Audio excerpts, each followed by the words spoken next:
Firstly ఈ రోజు మీరందరూ రాముల వారి పూజ ఎలా సెలబ్రేట్ చేసుకున్నారో కమెంట్ చేయండి. 500 years ఎంతో మంది కళా కృషి ఈ రోజు అయితే నెరవేరింది. సో ఈ రోజు అయితే మేము మా ఇంట్లో ఉన్న రాముల వారికి అభిషేకం చేస్తున్నాం అన్నమాట. ఈ విగ్రహం అయితే నేను కాశీ వెళ్ళినప్పుడు అయోధ్య నుండి తీసుకొచ్చింది. మాకైతే 3 weeks బ్యాక్ ఈ అక్షింతలు అలానే ఇన్విటేషన్ కార్డు వచ్చింది అనమాట. ఈ అక్షింతలు మేము ఏం చేసామో నెక్స్ట్ వీడియోలో చూపిస్తాను. మీరైతే జై శ్రీరామ్ అని కమెంట్ చేయండి.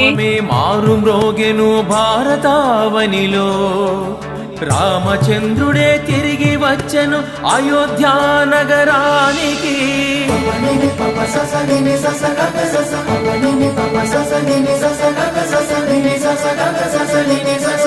సనాతన ధర్మం గెలిచేను, విజయకేతనం ఎగిరేను. అవధికి జరిగిన పోరాటం భక్తికి ఇది ఏ సోపానం. భారతావనిలో రామరాజ్యము విలసిల్లెనుగా, భారతావనిలో రామరాజ్యము విలసిల్లెనుగా.